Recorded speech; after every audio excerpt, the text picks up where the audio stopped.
Glória a Deus. Querida, abra sua Bíblia comigo no livro de Neemias. Neemias, no capítulo 1. Vamos ler a partir do verso 1, primeiro, amém? Diz assim: as palavras de Neemias, filho de Acalias, no mês de Quisleu, no ano 20º, estando eu na cidade de Suzã, veio Anani, um de meus irmãos, com alguns de Judá. Então lhes perguntei pelos judeus que escaparam e que não foram levados para o exílio, e acerca de Jerusalém.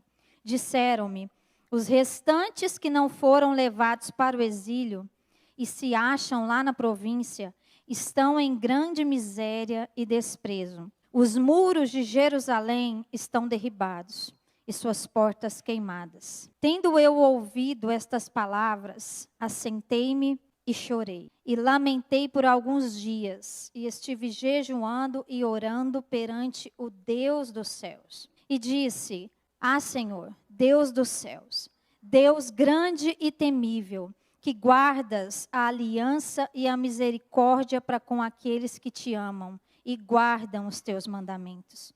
Estejam, pois, atentos os teus ouvidos e os teus olhos abertos, para acudires à oração do teu servo, que hoje faço a tua presença, dia e noite, pelos filhos de Israel, teus servos. E faço confissão pelos pecados dos filhos de Israel, os quais temos cometido contra ti. Pois eu e a casa de meu pai temos pecado. Temos procedido de todo corruptamente contra ti. Não temos guardado os mandamentos, nem os estatutos, nem os juízos que ordenastes a Moisés, teu servo. Lembra-te da palavra que ordenaste a Moisés, teu servo, dizendo: se transgredirdes, eu vos espalharei por entre os povos. Mas se vos converterdes a mim e guardardes os meus mandamentos e os cumprirdes, então ainda que os vossos rejeitados estejam pelas extremidades do céu, de lá os ajuntarei e os trarei para o lugar que tenho escolhido, para ali fazer habitar o meu nome. E estes ainda são teus servos, e o teu povo que resgatastes com teu grande poder e com tua mão poderosa. Ah, Senhor, estejam, pois, atentos os teus ouvidos à oração de teu servo e a dos teus servos, que se agradam de temer o teu nome. Concede que seja bem-sucedido hoje o teu servo, e dá-lhe mercê perante este homem. Neste tempo, eu era copeiro do rei. Queridos, desde o início dessa reunião, eu senti assim que o Espírito Santo, ele está se movendo no nosso meio. Eu creio que pelo momento que nós estamos vivendo, né? Não somente como igreja, mas como povo, como nação, como brasileiro, desde o início, desde a abertura do culto que a pastora Nara fez, e eu tenho visto todo esse mover. E eu quero te dizer que essa palavra, ela é muito pontual dentro exatamente do que nós temos vivido nos últimos dias. O Senhor, Ele ministrou essa palavra no meu coração no sexta para sábado da semana passada, e eu só fui entender essa palavra, o porquê dessa palavra, no domingo à noite. Mas assim, o Senhor, Ele falou muito forte no meu coração, e eu entendi que realmente era uma palavra para a igreja, uma palavra para nós, como igreja e também como povo dessa nação. O pastor Jorge, ele fez ali uma introdução para mim, glória a Deus, né? Mas eu quero tratar isso com você dentro desse texto do livro de Neemias, que o Senhor ministrou muito no meu coração. Esse texto de Neemias que nós lemos, do capítulo 1, na verdade, todo o livro de Neemias, né? Ele relata um momento muito importante da nação, da história do povo de Judá, que aconteceu após cativeiro da Babilônia, quando o povo foi levado cativo, o templo foi destruído e a cidade queimada juntamente com os seus muros. O povo passou 70 anos de cativeiro, na Babilônia, e então depois outros impérios tomaram posse também daquele lugar. Mas, enfim, nesse contexto que nós lemos aqui em Neemias, o templo ele já havia sido reconstruído. Quando você volta um pouquinho lá no livro de Esdras, a gente vai ver isso também sob o reinado desse mesmo rei, Artaxerxes também, mas sob o comando de Zorobabel e depois de Esdras. E depois desses 70 anos de cativeiro, apesar de o templo já ter sido reconstruído, porém a cidade ela ainda estava em ruínas, né? E como nós lemos aqui, muitos do povo de Judá, eles estavam vivendo em misérias. E os muros daquela cidade, as portas daquela cidade estavam queimadas. Ou seja, o povo, eles estavam expostos e vulneráveis a qualquer ataque dos inimigos, de outros povos, de outras nações inimigas, né? E as cidades nesse tempo, elas tinham grandes muros de proteção ao entorno delas, como era o caso de Jerusalém antes da destruição. E esses muros, eles eram de extrema importância para a sobrevivência e proteção daquele povo. E era motivo de vergonha uma cidade que não tinha muros, ou uma cidade que tinha os seus muros destruídos. Era um motivo de vergonha, era uma cidade que estava envergonhada diante das outras nações. E Neemias, nesse contexto que ele recebe, né, alguns dos seus ali onde ele estava, e ele pergunta para eles notícia do seu povo, e as notícias não eram as melhores notícias, não eram as notícias que ele provavelmente gostaria de ouvir, mas quando ele ouve o estado que estava o seu povo, a sua nação, da qual ele fazia parte, a situação que estava aquela cidade em ruínas, com seus muros destruídos, e o povo, além de viver num lugar em ruínas, você consegue imaginar isso? Você viver em um lugar, em uma cidade que foi devastada, vamos colocar aqui como está a Ucrânia hoje, devastada pela guerra, e aquele povo lá, muitos não saíram de lá. Nem todo mundo foi buscar refúgio em outros lugares. Muitos ficaram lá e estão vivendo lá nos escombros daquele lugar, destruído e exposto ao ataque inimigo. Só contemporaneizando, as palavras estão enrolando aqui, um pouquinho para a gente entender que contexto era esse que o povo estava vivendo quando Neemias recebe essa notícia. E quando ele recebe isso, o texto nos diz que ele se entristeceu profundamente, que dentro dele foi gerado um sofrimento, a ponto do próprio rei perceber a tristeza de Neemias, que estava sempre diante do rei, servindo o rei. E essa notícia abateu o coração dele, trouxe profunda tristeza. Só que a partir do momento que ele toma conhecimento da real situação em que o seu povo estava vivendo, algo começa a queimar dentro do coração dele. Algo começa a se mover dentro do coração dele, né? E no momento, ele faz aquilo que, a única coisa que ele podia fazer, na verdade, naquele momento. Que a Bíblia nos diz que ele fez o quê? Ele entra em jejum e oração. O que estava ao alcance dele de fazer naquele momento, quando ele recebe aquela notícia triste, a Bíblia nos diz que ele entrou num profundo jejum e oração perante o Senhor dos céus. E aí eu te pergunto, o que nós fazemos diante de uma situação adversa? A gente chora, a gente lamenta. Neemias também fez isso. A Bíblia diz que ele lamentou, que ele chorou, irmãos, que ele sofreu por causa da situação do seu povo. Ele passou por isso. Só que ele fez algo a mais. Ele não ficou só no choro e no lamento. O que nós fazemos quando nós recebemos aquela notícia ruim que nós não queremos receber? A perca de alguém que a gente ama, a notícia de um diagnóstico de doença. O que a gente faz? A gente só chora, a gente só lamenta, mas existe algo a mais que está nas nossas mãos para que nós possamos fazer. E Neemias não só lamentou, não só chorou, mas ele se moveu para fazer algo a mais pelo seu povo.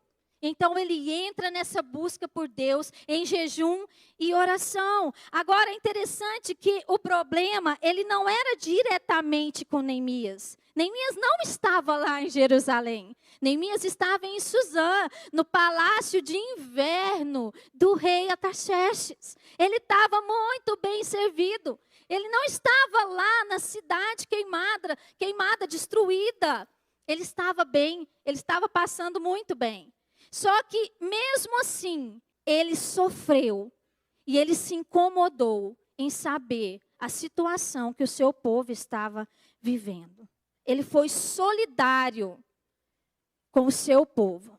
Queridos, nós vivemos em um tempo onde o sofrimento dos outros não nos afeta. Você já prestou atenção nisso? Eu não assisto jornal, TV aberta mais. Me libertei disso, aleluia, porque é algo terrível. Quando eu quero notícia, eu vou buscar e eu vou ler as notícias. Mas você já prestou atenção que é só notícia atrás de notícia, notícias ruins, o tempo todo, e parece que nós não nos afetamos mais com isso. Parece que nós não nos incomodamos mais em saber que os nossos irmãos estão sofrendo, perdendo pessoas para a criminalidade, sofrendo de diversas formas. Parece que isso não nos toca mais. Não é assim? A gente esquece rápido, não é assim? No início dessa guerra estava todo aquele auê, aquele alvoroço no mundo. Na verdade, será que a gente não estava com medo dessa guerra chegar aqui? Porque quando viu que não chegou, todo mundo esqueceu. Se deu por esquecida, mas tem um povo lá. Tem um povo lá que está sofrendo. Tem um povo lá que está enfrentando fome, perseguição, que está correndo risco de morte a qualquer instante. Mas parece que isso não nos afeta mais. Porque afinal de contas, não é comigo. Então, se não é comigo, está tudo certo. Se não é comigo, está tudo bem. Só porque não é esse o comportamento que a palavra de Deus nos ensina. Nós precisamos aprender a levar as nossas causas, não somente as nossas, mas as dos nossos irmãos que estão espalhados pelo mundo, diante do Senhor, em jejum e oração. E orar por essas situações que precisam ser vencidas. Por famílias que estão sofrendo, pelo nosso país que está vivendo um momento crucial. Neste momento agora, neste tempo. Um momento crucial e decisivo. Nós precisamos levar diante de Deus as nossas orações, com jejum, com intercessão, porque parece que a gente fica esperando Deus fazer tudo por nós, e a gente senta a bunda na cadeira e não quer fazer nada, não quer se mover em nada. Será que é esse tipo de comportamento que Deus espera do seu povo, da sua igreja? Será que é isso que Deus espera de nós? Que a gente não tenha um pingo de empatia muitas vezes. Que a gente não se solidarize com o sofrimento dos outros. E dentro da nossa própria nação. Sabe, queridos, a palavra nos ensina um posicionamento diferente. E eu vejo que tem muito crente ainda que não tem noção ainda do inimigo que está batendo a nossa porta aqui. Não tem. Não tem noção e leva as coisas por um lado. Deus está no controle, Deus está no controle. Mas Deus nos deu armas para lutar. E o seu voto é uma delas. Talvez a minha palavra hoje não vai te agradar.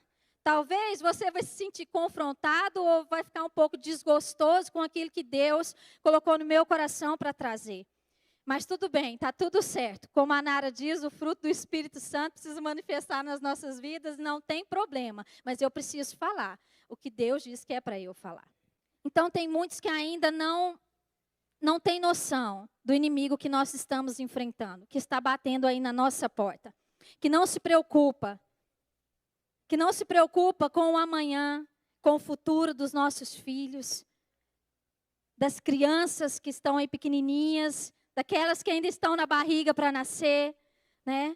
Queridos, e nós precisamos nos posicionar diante do Senhor. Primeira coisa que Neemias fez foi buscar a Deus em jejum e oração. Ele estava longe, mas ele não ficou parado. E muitas vezes nós estamos vivendo o caos e estamos quietinhos, esperando que Deus faça tudo por nós.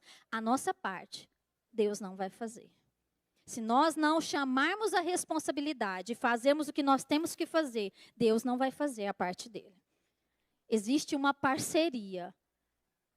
E a gente precisa entender isso. E a gente vê que Neemias, ele se sente responsável e comprometido com aquela situação.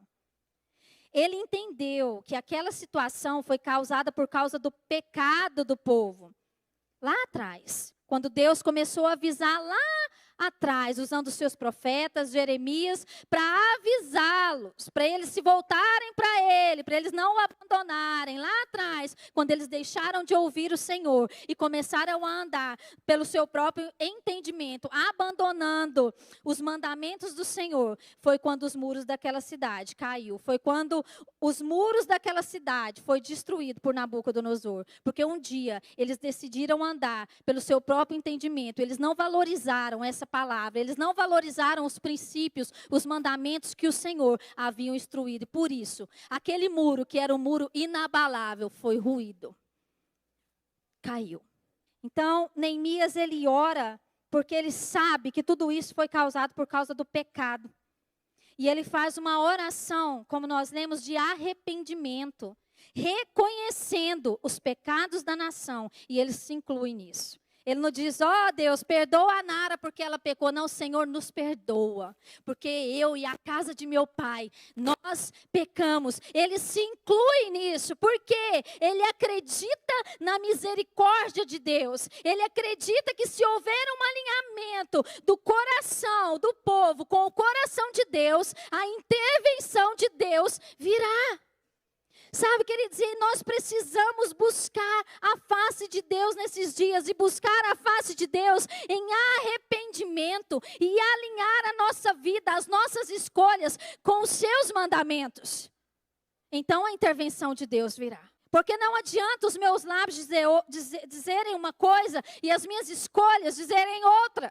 O nosso coração, ele precisa estar alinhado com o coração de Deus, com os princípios da palavra de Deus. Só assim nós damos condição para Deus agir em nosso favor. Do contrário, os muros vão cair. Vão cair. E depois não adianta choro, porque toda escolha, ela tem consequências. E Neemias, ele também ora para que a vida dele pudesse abençoar a sua nação. Olha como isso é forte. Onde ele estava? Ele estava dentro do palácio do rei Artaxerxes. A pessoa, gente, olha onde eu estou. E ele ora, Senhor, que eu encontre graça diante dos olhos deste homem, Senhor.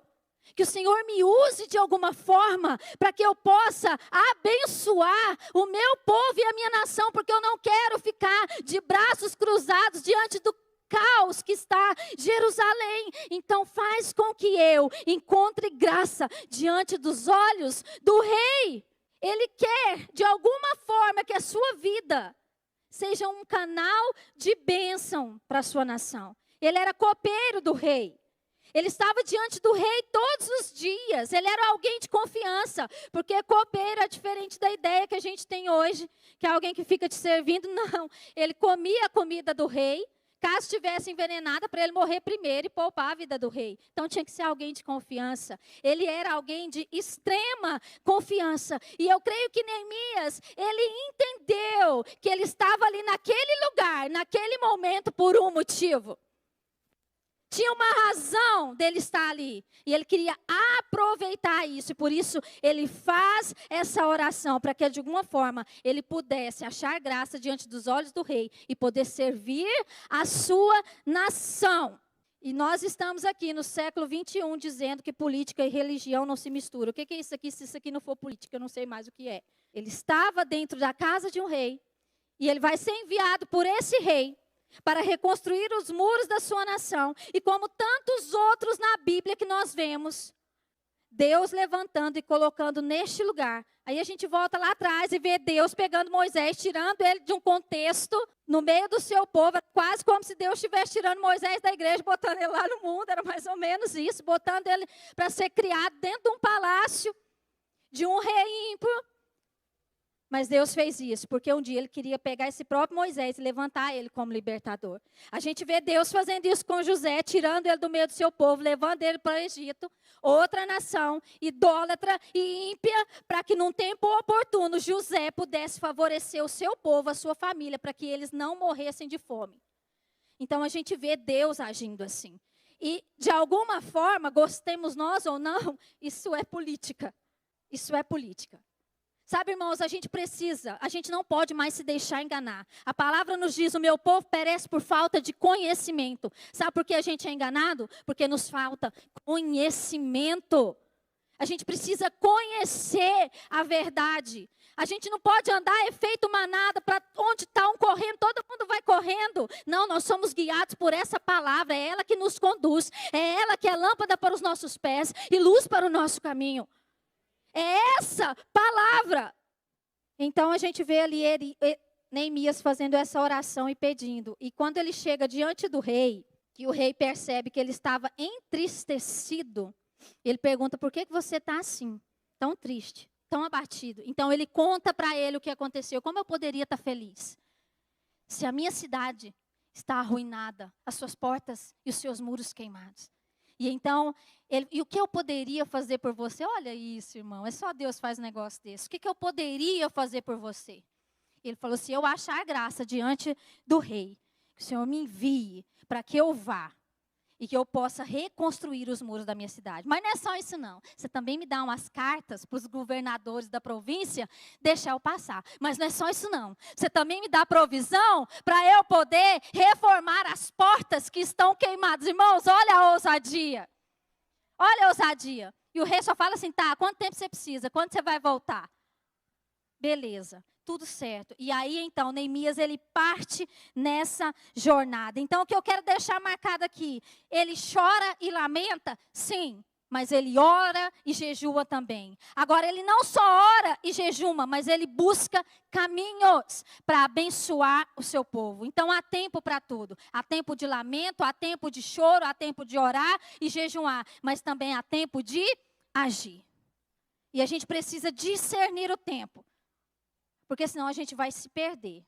E pôr muita coisa para perder. E ele parte nessa jornada, então, para reconstruir os muros de Jerusalém. E é isso que eu acho muito forte também. Porque ele poderia ter dito, olha, está tudo aqui, todos os recursos que vocês precisam. Agora vocês faz a obra aí. Não, eu vou. Eu quero estar lá. Ele deixou a sua zona de conforto. Pensa você, irmãos, dentro de um palácio. Bem servido, bem alimentado, dormindo numa cama quentinha. Ele estava muito bem, obrigado. Ele poderia ter dito aqui tudo que vocês precisam. Agora vocês se viram e manda ver aí e faz essa obra. Mas não, ele deu a cara, a tapa. Ele não se omitiu, ele se posicionou diante da necessidade do povo. Então a omissão, ela nunca é uma opção para o verdadeiro cristão. Eu vou repetir, a omissão nunca é uma decisão, uma opção para o verdadeiro cristão. Nós não podemos ser omissos. Deus não nos chamou para ser omissos. Neemias podia ter feito vista grossa diante do sofrimento do povo, porque ele nem lá estava. Mas ele falou, não, eu não posso me omitir diante disso. Eu vou. Eu quero servir a minha nação. Eu quero servir o meu povo. E eu te pergunto, por que ninguém do povo que estava lá se levantou? Quando eu li o texto, eu fiquei me perguntando, Deus, lá tinha gente vivendo, já tinha vindo outras remessas lá atrás, com Zorobabel, com Esdras, já tinha vindo. Por que esse povo, ninguém teve a iniciativa? Foi só o inimigo ali fazer uma gracinha para eles, todo mundo desistiu de continuar a obra. Por que ninguém que estava lá, vivendo no meio do caos, vivendo a vida ruim, ninguém se moveu, ninguém se levantou. A necessidade estava lá. Sabe, eu fiquei pensando, por que não? É por isso que a Bíblia diz que muitos são chamados e poucos escolhidos. Você sabe por quê? A oportunidade de se levantar um líder e fazer a diferença estava aberta para qualquer um lá. Qualquer um que desse a cara para bater e falava, nós não vamos deixar a nossa cidade assim. Nós vamos reconstruir esses muros, custe o que custar. Qualquer um podia ter se levantado. A oportunidade estava aberta, mas ninguém se levantou. Você sabe qual que é a diferença dos chamados e dos escolhidos? Um se omite, o outro se posiciona. É simples assim. Agora são os escolhidos que fazem a diferença. São os escolhidos que impactam as nações. São os escolhidos que lideram. São os escolhidos que se posicionam. São os escolhidos que enxergam a necessidade e que são resposta para ela. É por isso que o nome dela está aqui. É por isso que há registros. Porque foi alguém que... É porque Deus está fazendo acepção. Deus está fazendo acepção. Ele tá escolhendo uns e outros não. Ele chamou. Os escolhidos se manifestam. Eles se levantam porque eles sentem a dor do povo. Eles sentem algo incomoda e queima no coração deles. São esses que faz a diferença. É por isso que a palavra diz. Agora Neemias, ele saiu da sua zona de conforto. Ele deixou tudo para trás. Para ir para uma cidade destruída e devastada pela guerra. Devastada por Nabucodonosor. Então ele se posiciona. E eu quero te dizer uma coisa. Deus, ele quer levantar Neemias nesta nação. Amém, irmãos? Reparadores de brechas. Aqueles que sentem e enxergam a necessidade e são respostas. É isso que Deus espera de nós. Então não aponte uma necessidade se você não estiver disposto a se tornar a solução. Porque é muito fácil a gente apontar a necessidade. É muito fácil a gente mostrar o que está faltando ou o que não está bom. Mas não podemos apontar a necessidade se nós não estamos dispostos a nos tornar a solução para ela. Se você enxerga a necessidade, Deus está esperando que você seja a resposta. Agora, quando a gente se omite, sabe o que acontece? Deus vai levantar outro no nosso lugar, para fazer aquilo que era para eu fazer. E ele vai ganhar o galardão que eu dispensei. É isso, porque às vezes a gente quer a recompensa, a gente quer o galardão. Mas para isso, nós precisamos fazer, nós precisamos nos mover. Irmãos, nós precisamos entender que nós não podemos ser omissos. A igreja não foi chamada para ser omissa. Os cristãos não foram chamados para ser omissos diante do sofrimento, do caos que está lá fora. Às vezes a gente se esconde atrás, me desculpa a sinceridade, de uma falsa espiritualidade para se omitir. Mas um dia nós vamos ter que prestar contas diante dele. Então a gente precisa tomar cuidado. Não adianta a gente entrar para o quarto e chorar muitas vezes e achar que Deus vai vir resolver todos os nossos problemas. Se a gente não se mover, se a gente não tiver uma postura diante da necessidade. A gente quer que Deus faça tudo por nós, não é? Mas muitas vezes nós não estamos dispostos a fazer nada em favor do reino dele. Nós precisamos nos levantar. Não dá mais. Não dá mais. Para nós, como cristãos, vivemos uma vida de qualquer jeito, alienados do que está acontecendo lá fora, porque nós também somos afetados, afinal de contas, nós estamos aqui vivendo neste mundo. Nós não podemos ser esse tipo de pessoa, alienada. Nós não podemos permitir ter esse tipo de comportamento. Então existe uma parte que é nós que temos que fazer. Nós temos que orar? Temos. Em nome de Jesus, gente, crente ora. Nós temos que jejuar? Temos e vamos. Estamos aí com propósito de oração, de jejum, de clamor, de arrependimento, de busca. Mas nós temos que nos posicionar em Deus. E defendendo os princípios dessa palavra. Não é defendendo pessoas A ou B, não, irmãos. Nós estamos aqui por isso, por essa palavra. É essa palavra que nós defendemos. A palavra nos diz que nós não somos deste mundo, mas nós estamos neste mundo. enquanto os nossos pés pisar este chão aqui, nós temos uma responsabilidade de manifestar os padrões do reino dos céus na terra. Porque o nosso maior desafio não é ir para o céu. O nosso maior desafio é trazer o reino dos céus para a terra. Esse é o nosso maior desafio. Às vezes a gente é egoísta, né? Não, só quero ir para o céu. Quero ir para o céu. Não, irmãos, nosso maior desafio é trazer, é manifestar o reino dos céus na terra. Nós não somos deste mundo, mas nós estamos neste mundo. E enquanto os nossos pés pisar aqui, eu e você somos responsáveis.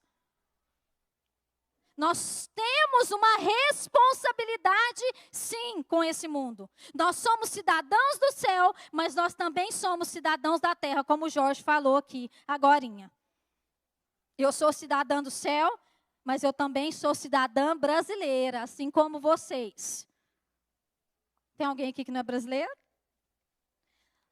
Nós somos cidadãos brasileiros também. E eu e você, uma responsabilidade com esta nação. Existe um motivo pelo qual Deus nos plantou aqui. Existe um motivo pelo qual nós nascemos neste tempo, nesta nação.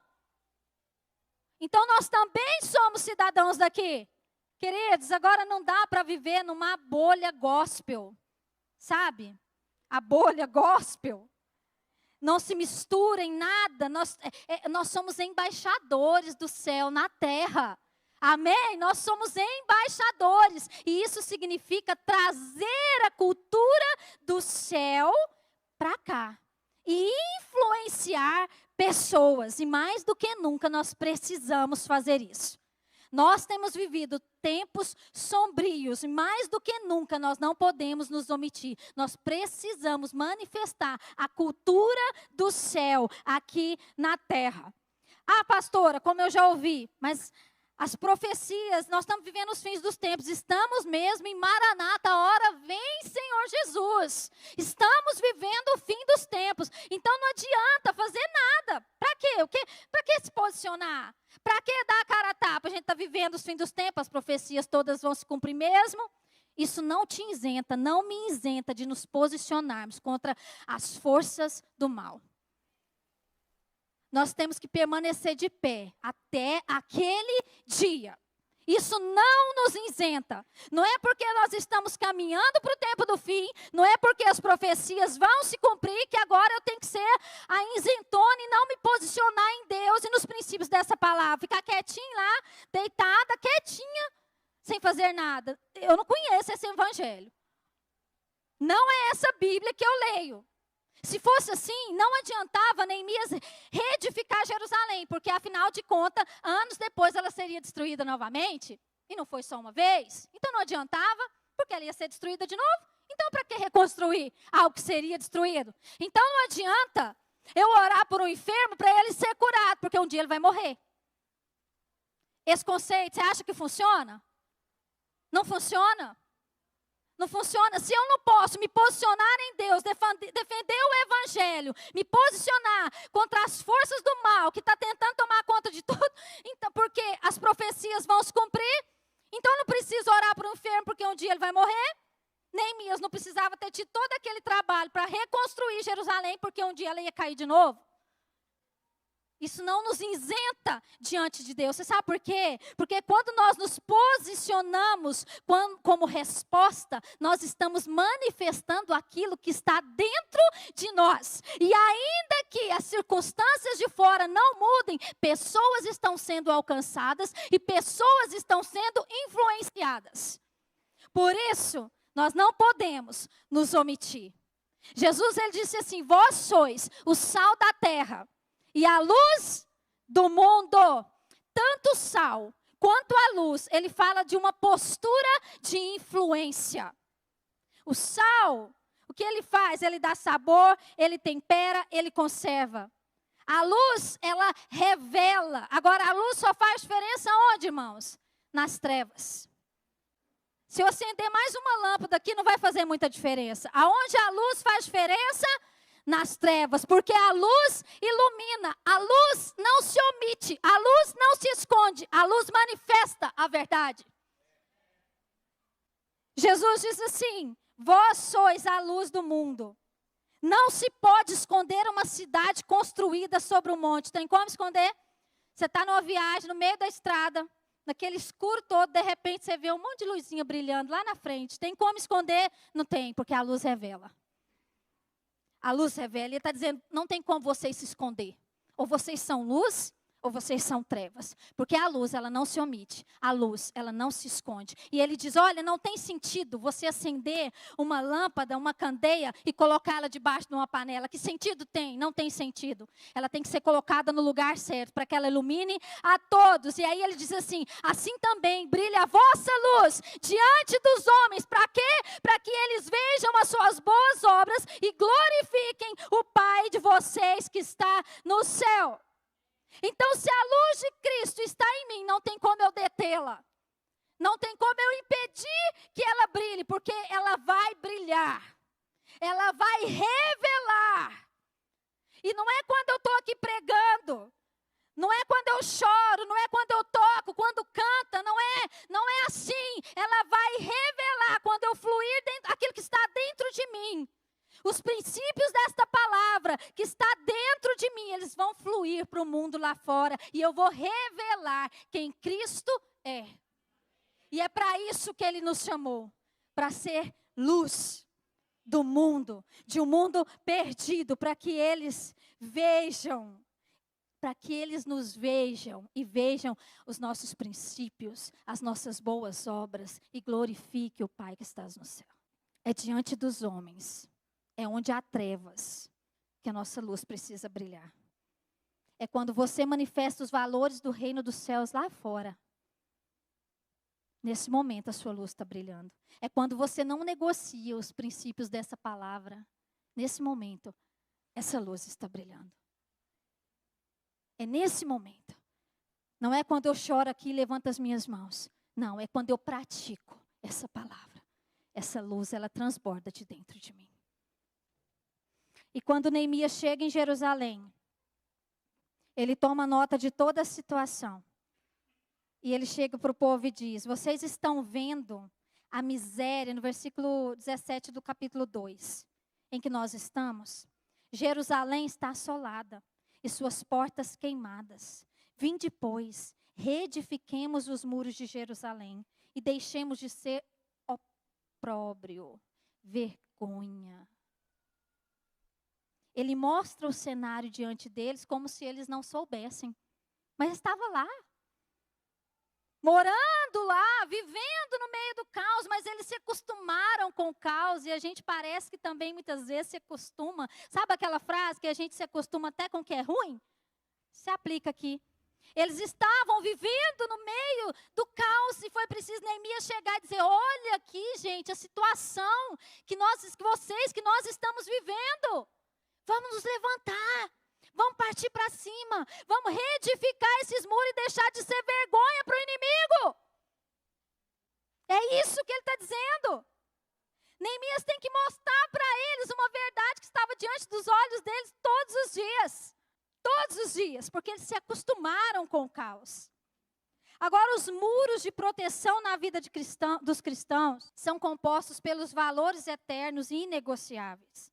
Como eu falei lá atrás, Jerusalém foi queimada, teve os seus muros destruídos quando negociou os seus valores, os valores da palavra de Deus. Foi quando ela foi destruída. Quando deixaram de ouvir e decidiram andar pelo seu próprio caminho. Foi quando Deus levantou profetas para os advertir. Irmãos, não dorme não, olha para mim que essa palavra é séria. Acorda aqui, ó. Foi quando ele levantou profetas e eles não ouviram. Foi quando eles perderam a proteção de Deus. E os muros daquela cidade caiu. O que eu quero dizer, eu já estou partindo para encerrar. Que todas as vezes que nós negociamos os princípios eternos, um tijolinho do nosso muro de proteção cai. Tá? Toda vez que você e eu negociamos os princípios eternos dessa palavra, nós estamos arrancando um tijolinho do nosso murinho de proteção. Vai caindo. É por isso que o diabo entra. É por isso que ele entra. Não é de uma vez. Não é com os dois pés no peito. Não. Ele vai nos levando a negociar princípios e valores. E todas as vezes que eu faço isso, um tijolinho desse muro de proteção, ele vai caindo. Porque o nosso muro de proteção, ele é composto pela prática, pelos princípios e valores eternos que nós somos firmados, que nós somos edificados. É assim que a gente vai dando espaço para o inimigo. De forma pessoal, e eu quero falar também hoje de forma como nação, como povo brasileiro. Porque, irmão, segundo o censo aí, nós somos 84% de cristãos, de uma forma geral, contando evangélicos e católicos, né? 84%, uma nação que se diz 84% cristã, não pode defender o indefensável. Não pode. Cadê esse povo, irmãos, pelo amor de Deus? Fala assim, eu estou aqui. Irmãos, pelo amor de Deus. Uma nação que se diz cristã não pode defender o indefensável. Qual que é o reflexo desse senso na sociedade que nós vivemos? Qual é? Se a gente vê a criminalidade crescendo, a corrupção aumentando, coisas terríveis, como o Jorge falou aqui agora há pouco. Só crescendo, a maldade vai crescer mesmo, irmãos. Isso é bíblico, mas eu estou falando de uma população que se diz 84% cristã. Você entende o que eu estou dizendo? Entendeu? De uma nação que se diz cristã. Não é? Pensa, se não for. Que Deus tenha misericórdia de nós. Não é? Mas sabe por quê? Por que a gente não vê os efeitos disso lá fora? Porque os muros caíram. Porque os princípios daqui dessa palavra estão sendo negociados. A igreja precisa influenciar o mundo com os valores do reino de Deus. Nós não podemos negociar princípios. Irmãos, eu vou falar uma coisa aqui, talvez você não vai gostar, mas não tem problema não. Elegendo representantes que desprezam o Senhor. Representantes que são a favor de tudo que essa palavra condena, irmãos. Não dá mais para calar. Não dá mais para calar. Não dá mais para engolir tudo. Vendo um monte de crente defendendo uma agenda, irmãos. Uma agenda do inferno. Que defende aborto. Sabe o que acontece? Quando eu avalizo alguém, dou o meu voto para um representante que defende essa agenda aqui do inferno. Que defende a morte de bebês no ventre. Cada bebê que for morto no ventre da mãe, quem elegeu essa pessoa vai ter o sangue desse bebê nas mãos. Vai estar nas mãos. Porque você está avalizando alguém. Irmãos, não tem como defender um indefensável. Não dá. E para eu estar falando aqui, isso aqui é só pela graça de Deus. Mas vamos falar. Não é não? Que é a favor das drogas, da liberação das drogas. Quantos pais nós temos aqui? Levanta a mão para mim aí. Você quer, pai? Amanhã ou depois, ou daqui uns anos, ver o seu filho numa esquina aí ou numa loja qualquer, porque vai estar liberado, comprando todo tipo de drogas, facilmente, com as vidas destruídas. Irmãos, é isso que a gente quer para o nosso país. Aí a gente diz assim, não, mas nós somos a nação eleita. Eu não preciso preocupar com o que está lá fora. Irmãos, a nação eleita, ela influencia o mundo lá fora.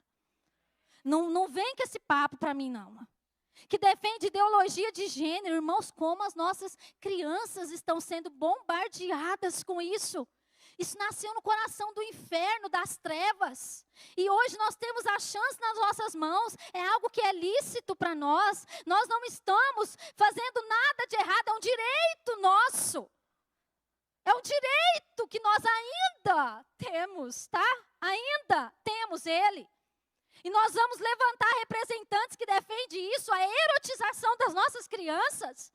Ah não, irmãos. Ah não. Não dá. Não dá.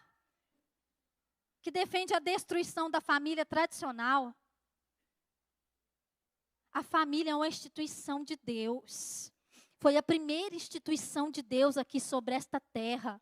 Você sabe por que eles querem destruir a família? Porque famílias curadas é uma sociedade curada. Entendeu? Sabe por que eles querem destruir? Eles querem destruir a figura do homem dentro da casa, do sacerdócio do homem dentro da casa. E levantar as feministas que agora quer mandar geral. Que se perderam, que perderam a sua identidade em Cristo. Eles querem desconstruir.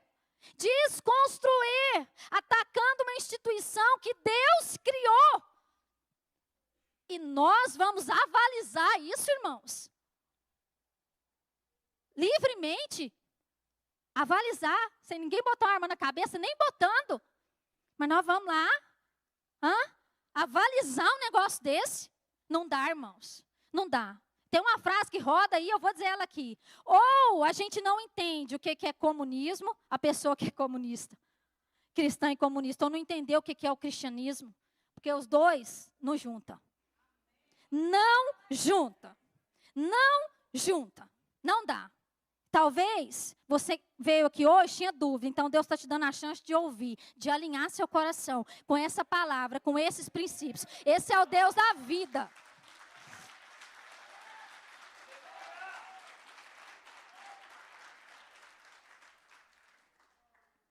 Esse é o Deus da vida.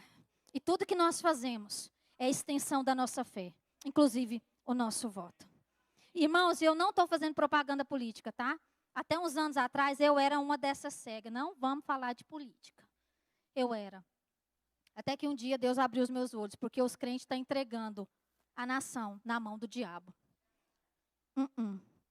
Nós somos a nação eleita e vamos levantar um povo eleito nessa nação. Um povo cristão. Vamos fazer valer esse senso aqui. Vamos crescer esse senso e fortalecer ele. Vamos ser um modelo de cristianismo para o mundo, porque o Brasil tem promessas. Tem promessas. Agora, Deus, Ele não é igual ao diabo que chega arrombando. Deus respeita as nossas escolhas. Desde o Éden. Ele respeita. Está ali, ó, não pega, não toca, não come. Mas o bendita foi lá e pegou a coisa. Né? Deus respeita as nossas escolhas. É isso? Deus tem comunismo para o Brasil? Irmãos, eu não acredito nisso nunca. Para nenhum lugar. Mas quem botou eles lá? As pessoas. Então foi escolha. Se for escolha, aguenta as consequências, não é não? Eu sei que tem pessoas boas, irmãos, que às vezes falta entendimento, são pessoas boas, pessoas cristãs, que às vezes pensou assim como eu um dia, não vamos falar de política, não pode, religião e política não se mistura, por ignorância, pura falta de conhecimento. Tem uma frase do Martin Luther King que ele diz assim, nada no mundo é mais perigoso que a ignorância sincera e a estupidez conscienciosa. Então, é tempo de reparar brechas. É tempo de construirmos sobre sólido fundamento, que é os princípios da palavra de Deus. E isso é inegociável para um cristão. Você está entendendo, irmãos? Amém? Agora o inimigo ele vai sempre se levantar contra aqueles que se posicionam em Deus. Sempre foi assim. E sempre vai ser assim. Enquanto eles edificaram os muros e os inimigos vieram contra eles. Primeiro vieram zombando deles. Até uma raposa vai derrubar isso aí. Para fazer eles desistir. E quando viu que eles não desistiam, eles vieram, tramaram ali entre si para vir contra eles, para entrar em Jerusalém e acabar com a obra que eles haviam começado. E aí tem algo que acontece aqui, que para mim é muito profético, até dentro do momento que nós estamos vivendo. O que Neemias faz? Ele fica sabendo que eles estavam vindo. Neemias fica sabendo e faz o quê? A Bíblia nos diz, irmãos, vocês leem depois, eu não vou ler porque são grandes os textos, tá? A partir do capítulo 2, o 4, que vai falar sobre isso, sobre os inimigos que se levantaram. Ele pega o povo, por famílias, e coloca nas brechas dos muros. Por famílias. Está aqui a família do Joabe. Fica o Joabe aqui. Está aqui a família do Álvaro. Fica aqui. Ele colocou o povo por famílias. Representante por famílias. E falou para eles assim. Agora, Deixa eu ver se eu anotei o versículo aqui. Olha o que ele diz para eles. Lembrai-vos do Senhor, grande e temível, e pelejai pelos vossos irmãos, pelos vossos filhos e pelas vossas filhas, pela vossa mulher e pela vossa casa. Ele deu motivos para aquele povo lutar. Ele estava dizendo para eles assim: ei, se vocês não se posicionar, o inimigo vai entrar e ele não vai destruir só a obra que nós estamos fazendo aqui, não. Ele vai destruir a sua casa, os seus filhos, a sua esposa e os seus irmãos. Então lute pela sua família. E é essa palavra que eu quero encerrar hoje para nós. É tempo de nós nos levantarmos e lutarmos pela nossa família, pela nossa casa, pelos nossos filhos. É tempo da gente se colocar na brecha do muro, irmãos. E a Bíblia diz que eles ficaram lá com o instrumento de trabalho com uma mão e com a arma na outra mão, trabalhando e vigilantes o tempo todo, para se o inimigo se manifestasse, eles estavam prontos. Mas eles não deixaram de trabalhar, mas eles estavam preparados para lutar por suas casas, por suas famílias. E eu quero te dizer uma coisa: tem um lugar nesse muro que é seu. Tem um lugar nesse muro que é meu, que é nosso. A gente precisa ocupar essa brecha, a gente precisa trabalhar. E a gente precisa estar pronto para guerrear pela nossa casa, pela nossa família. Guerrear contra pessoas, não. Contra ideologias das trevas que estão sendo impostas sobre nós. Não podemos nos omitir mais, irmãos. Não podemos mais nos omitir. Deus não fará aquilo que nós temos que fazer. Então Ele espera que nós nos posicionemos e assumamos o nosso lugar na brecha desse muro. Fala: Deus, eu quero ocupar esse lugar. Eu quero ocupar esse lugar para a minha vida, para a minha casa e também para a minha nação. Que eu seja um instrumento, Senhor, para essa nação. Assim como Neemias foi. Fica de pé no seu lugar.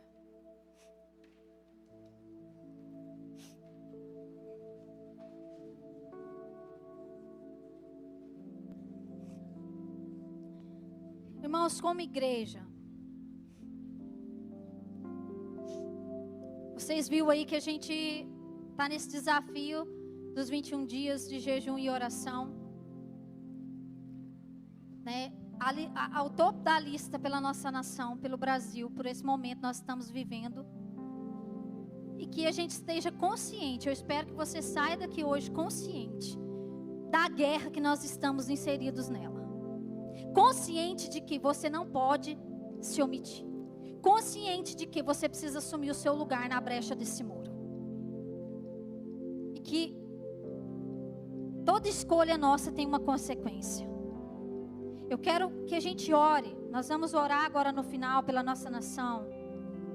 Orar por nós. Para que o Senhor realmente nos dê esse entendimento. Se você tem dúvida no seu coração, para que o Espírito Santo, Ele te traga clareza. Ele nos guiará a toda a verdade. É por isso que eu não tenho medo de falar o que eu falei aqui hoje. Porque o Espírito Santo é aquele que nos guia a toda a verdade. Então aquilo que você, talvez no seu coração, ainda está meio em dúvida, ore. O Espírito Santo, Ele vai te mostrar. O Espírito Santo, Ele vai te guiar. Ele vai te trazer clareza e consciência. Mas eu quero orar. Eu quero fazer uma oração de arrependimento, irmãos. Sabe por quê?